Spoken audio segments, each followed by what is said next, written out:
যেতিয়া তোমালোকে মোৰ আকল উপস্থিত হ'বলৈ আহা আৰু মোৰ চোতালখন গছকা, তেতিয়া তোমালোকৰ পৰা এইবোৰ কোনে খুজিছিল? থেনেচান অনৰ্থক নৈবেদ্য আৰু নানিবা আৰু ধূপ মোলৈ ঘিনলগীয়া। তোমালোকৰ নজুন বিশ্ৰামবাৰ আৰু মই এই দুষ্টসকলৰ মোহো হিব নোৱাৰো। যদাই তোমালোকৰ নজুন আৰু তোমালোকৰ নিৰূপিত উৎসৱবোৰ মোৰ আত্মাই ঘিন কৰে, সেইবোৰ মোলৈ ভাৰ কৰোঁ, মই সেইবোৰ সহন কৰি ভদৰি গলো।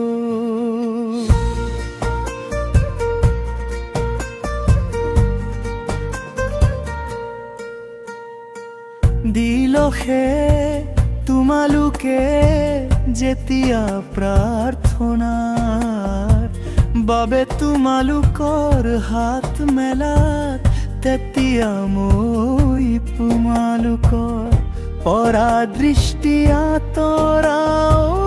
এনে কি তোমালোকে প্ৰাৰ্থনা কৰি থাকিলেও মই নুশুনিম?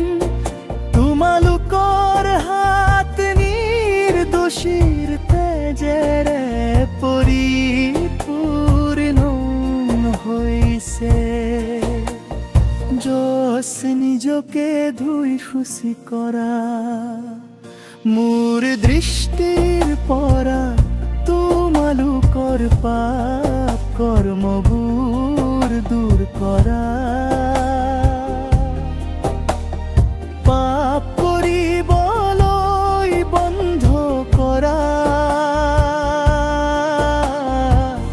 জিদাৰ বাল পৰ নকৰি গলৈ শিকাৰ। ন্যায় বিচাৰ বিচাৰা আৰু নিপীড়িতক সহায় কৰা, পিতৃহীনক ন্যায় দিয়া আৰু বিধৱাক সুৰক্ষা দিয়া।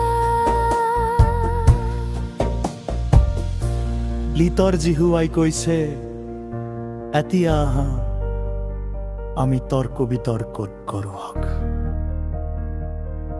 তোমালোকৰ পাপবোৰ উজ্জ্বল ৰঙা হলেও হিমৰ দৰে বগা কৰা হ'ব, আৰু অগ্নিবৰ্ণৰ দৰে ৰঙা হলেও ঊণৰ দৰে হৈ পৰিব। জ্যেষ্ঠী, তোমালোকে যদি ইচ্ছা কৰা আৰু বাধ্য হোৱা, তেনেহলে তোমালোকে দেশৰ উত্তম ফল ভোগ কৰিবলৈ পাবা।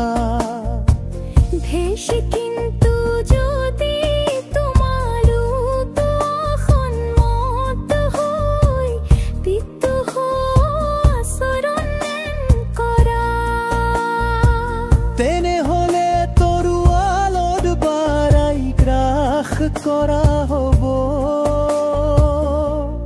কিয়নো জিহুৱাৰ মুখে এই কথা কলে।